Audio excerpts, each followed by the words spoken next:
اهلا بيكم. ازيكم؟ النهارده هنعمل مع بعض شات بوت تقدر ترفع له اي ملف وتتكلم مع الملف بشكل مباشر. يعني مثلا لو عندك ملف المادة تقدر ترفع له ملف المادة وتسأله اي سؤال ويرد عليك من واقع ملف المادة، او لو عندك كتاب وعايز ترفعه وتسأله اسئلة ممكن تعمل ده بسهولة. خلينا نشوف مثال مع بعض. انا هرفع ملف لمطعم الحاتي الاصيل، فانا هنا رفعت الملف لمطعم الحاتي الاصيل وخليني اسأله اي اسئلة تخطر على بالك، زي مثلا ممكن اسأله سعر الطحينة كام، فهو هيعرف انا بتكلم عن انهي طحينة من انهي ملف وهيديني سعر الطحينة اللي موجود عندي في الملف. سعر الطحينة هو في مطعم الحاتي الاصيل، يعني هو عارف ان انا بتكلم عن مطعم الحاتي الاصيل من واقع الملف اللي انا مديهوله، وقال لي 25 جنيه. ولو رجعنا للملف عشان خاطر نشوف الكلام ده هنلاقي ان ده الملف اللي انا مديهوله، وفي المقبلات سلطة الطحينة السعر 25 جنيه، يعني هو فعلا قرا من الملف السعر اللي موجود. طب خلينا نسأله عن رقم التليفون الموجود هنا هوت، فانا قلت له رقم الموبايل، والمفروض ان هو يروح يدور في الملف دلوقتي وجاب لي فعلا رقم الموبايل اللي موجود في مطعم الحاتي الاصيل في الملف اللي انا مديهوله. طب خلينا نسأله سؤال كمان، يعني مثلا خلينا نسأله على سؤال من واقع الليسته ديت اللي موجودة. فهقول له مثلا سعر الشاي بالنعناع، فانا كتبت له سعر الشاي بالنعناع قد ايه، فرد عليا بالانجليزي وقال لي سعره 15 جنيه. خلينا نشوف الكلام ده فعلا. السعر 15 جنيه زي ما هو كاتب. طب انا ازاي عملت شات بوت زي ده؟ عملته بسهولة باستخدام النودز اللي انتوا شايفينها دي من خلال فيكتور شيفت اللي اتكلمنا عليه في فيديوهات قبل كده، وخلينا نستعرض مع بعض ازاي عملناه. اول حاجة هتروح على موقع فيكتور شيفت اي اي وهتعمل لوجين او ساين اب بالنسبة لك لو لسه جديد. ولو لاحظتوا هتلاقوا ان بالنسبة لفيكتور شيفت الاسعار بتاعته هي عبارة عن $0، يعني مش محتاج تدفع فيه اي حاجة علشان تبتدي تستخدمه وتتعلمه. ولو عجبك ممكن بعد كده تدفع فيه $20 او $100 على حسب ما الاوبريشن بتاعتك تستدعي. بس احنا بالنسبة لنا هنستخدم الوان بايب لاين او الورك فلو ده علشان خاطر نشوف مع بعض ازاي عملنا الشات بوت دوت. فهتقدر تتابع معايا بمجرد ما تعمل ساين اب على فيكتور شيفت. اول حاجة هنعمل لوجين او ساين اب. انا هنا هو هتعامل لوجين اوريدي، فبمجرد ما هتفتح قدامي البايب لاينز بتاعتي. كل اللي انا محتاج اعمله، انت بالنسبه لك هتفتح الاول كل دي فاضيه، انت كل اللي هتعمله هتدوس على بايب لاين وهتدوس نيو. هتفتح معاك مجموعه تمبلتس لو عايز تختار منها اي تمبلت تشتغل عليه. انا عشان ابتدي معاك خطوه بخطوه هشتغل على بايب لاين فروم سكراتش بدل ما استخدم تمبلت جاهزه. فهدوس على كرييت بايب لاين فروم سكراتش وهتفتح معايا الفينيو بتاعتي. اول حاجه طبعا بعملها زي ما اتعلمنا في فيديوهات فيكتور شيفت قبل كده هو ان انا بضيف انبوت وبضيف اوتبوت. ولو انت ما شفتش الفيديوهات بتاعتنا بتاعت فيكتور شيفت القديمه انصحك تروح تتفرج عليها الاول، هتلاقيني عامل بلاي ليست كامله باسم فيكتور شيفت تقدر تتعلم منها من البدايه للنهايه الخطوات اللي احنا مشينا بيها. بس خليني برضو افكركم لو انتوا فاكرين ان الانبوت بياخد عندي المدخل اليوزر بيدخله وبيمشي على شوية اوبريشنز انا بدخلها له هنا في النص لغاية ما بيطلعها من الاوتبوت.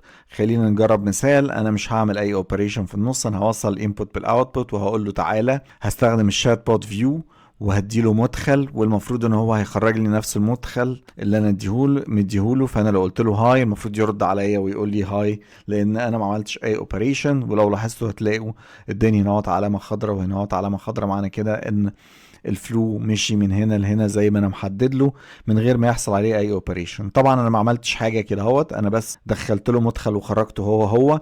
فانا هكسر الكونكشن دوت بان انا بدوس عليه دبل كليك علشان اكسر الكونكشن وابتدي خطوه خطوه نعمل شويه اوبريشنز هنا عشان خاطر تطلع معايا في الاوتبوت ونبتدي نستخدمها. فاول حاجه هبتدي استخدمها هي ال LLM. ولو انت ما حضرتش معانا قبل كده انت عندك مجموعه من ال LLMs تستخدمها زي ما انت عايز. الميزه ان انت مش لازم تستخدم ال API كي بتاعك بتاع OpenAI، انت ممكن تستخدم التوكنز اللي بيدوها لك هنا فري في فيكتور شيفت. طبعا انا لو وصلت الانبوت بالبرومبت ووصلت الريسبونس بالاوتبوت كده اي حاجه هتخش من خلال الانبوت هتعدي على ال LLM وبعدين تطلع مره تاني في الاوتبوت.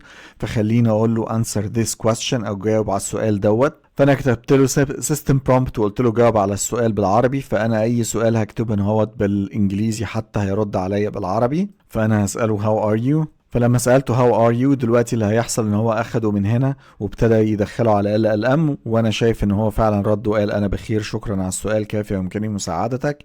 هو لما دخله على LLM قال له جاوب على السؤال بالعربي، فهو فعلا جاوب على السؤال بالعربي وبعدين قام مخرجه على الاوتبوت بشكل مباشر. خلينا نصعب الموضوع شوية، بس قبل ما نصعب الموضوع لو انت مستمتع بالفيديو لغاية دلوقتي اتمنى ان انت تروح تعمل لايك وسبسكرايب علشان خاطر تتابع معانا مجموعة فيكتور شيفت، وما تنساش لو حد من اصحابك مهتم بالمحتوى دوت ما تنساش تبعته. نرجع مرة تاني لمرجوعنا وهنبتدي نصعب الموضوع شوية، فعشان نصعبه محتاجين نكسر الكونكشن اللي ما بين الانبوت والبرومبت، ونبتدي ندخله السؤال اللي هيسأله اليوزر وندخله المحتوى اللي اليوزر هيدخله اللي هو عبارة عن الملف اليوزر هيدخله، واخر حاجة الشات هيستوري.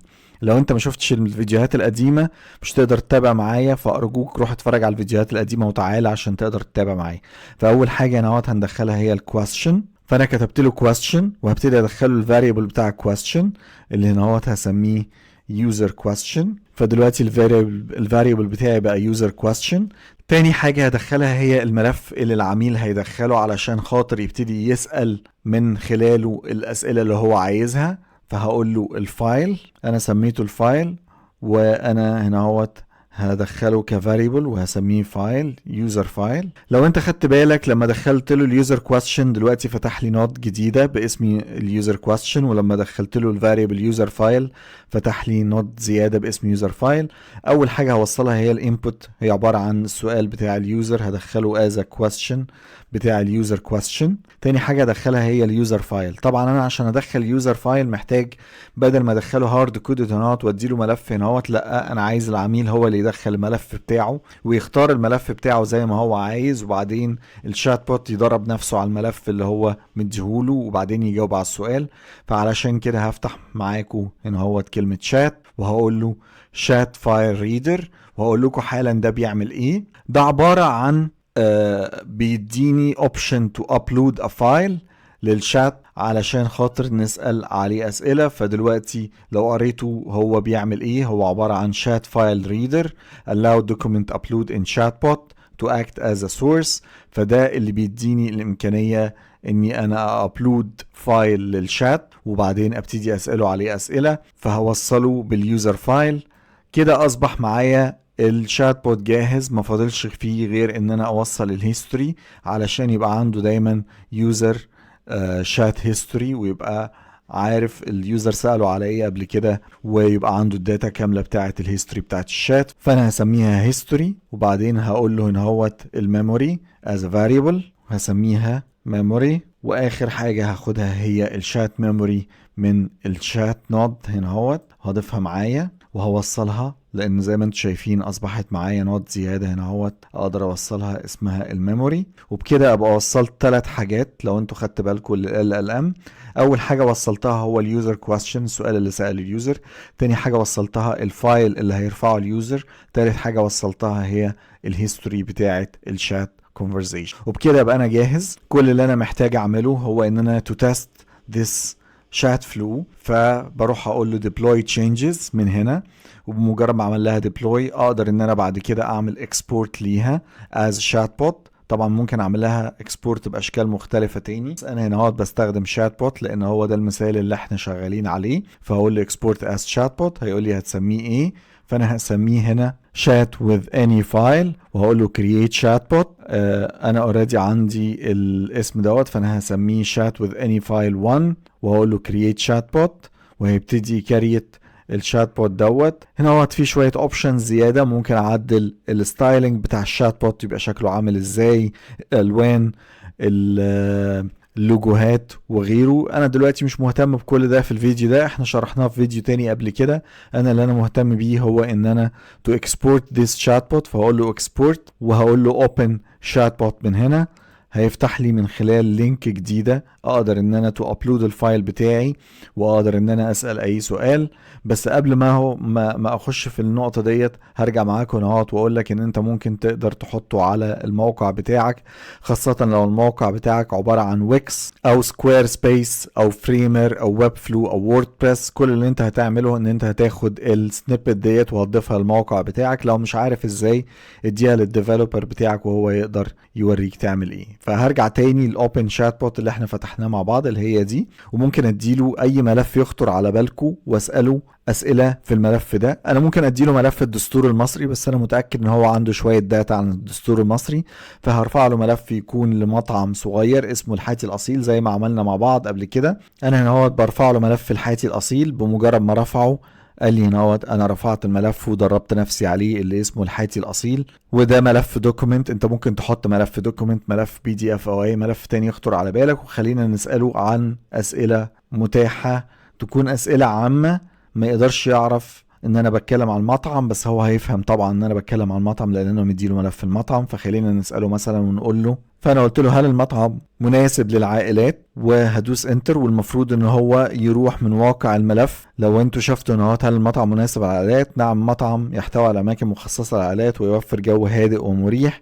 طب خلينا نشوف، انا لو سالته السؤال دوت دلوقتي وقلت له هل المطعم مناسب للعائلات هيقول لي ايه، وفي ثواني رد عليا وقال لي نعم المطعم مناسب للعائلات حيث يحتوي على اماكن مخصصه لهم ويوفر جو هادئ ومريح. ممتاز. فانا هنا هرفع الملف مره تاني، مطعم الحاتي الاصيل، والمرة دي هنسأله سؤال صعب شوية، هنسأله عن سعر الشاي بالنعناع. وخلينا نشوف هيرد عليا يقول لي ايه. انا طبعا من واقع الملف انا عارف ان سعر الشاي بالنعناع هو 15 جنيه، فهقول له قد ايه سعر الشاي بالنعناع، ورد عليا وقال لي سعر الشاي بالنعناع في مطعم الحاتي الاصيل هو 15 جنيه. ممتاز كده، انا عملت شات بوت كامل، ممكن ارفع له اي ملف وهو يقدر يرد عليا من واقع الملف دوت. طبعا انا لو مش عاجبني الردود بتاعته لاي سبب من الاسباب، هرجع تاني على الشات بوت وهقول له انا محتاج ان انت خلينا نرجع على البايب لاين، وممكن اعدل في السيستم مسج هنوت واقول له جاوب على السؤال بالعربي، واضيف له مثلا اللي انا عايز اضيفه. فانا هنا قلت له جاوب على السؤال بالعربي من موقع الملف المعطى اليك، واذا لم تعرف الاجابه كل اعرف بكل بساطه. فدلوقتي انا ممكن اعدل على السيستم مسج زي ما انا عايز بسهوله جدا. اقدر اخد اللينك دوت واديه لاي حد من اصحابي بحيث ان هو يستخدمه، اي حد من اسرتي بحيث ان هو يستخدمه، اي حد ممكن يفيده بان هو يرفع ملف ويسال اي سؤال يخطر على باله للملف اللي هو رفعه. اتمنى يكون الفيديو عجبكم، ولو عندكم اي اسئله ما تنسوش تكتبوها لي في الكومنتات، وقولي لي عايزين فيديوهات ايه تاني ممكن نعملها على فيكتور شيفت في الكومنتات. وما تنساش تعمل لايك وسبسكرايب، ولو احتجت اي مساعدة في ان انت تبني شات بوت تواصل معانا، انا هسيب لك الايميل ورقم التليفون تحت. استمتعت جدا معاكم واشوفكم على خير، مع السلامة.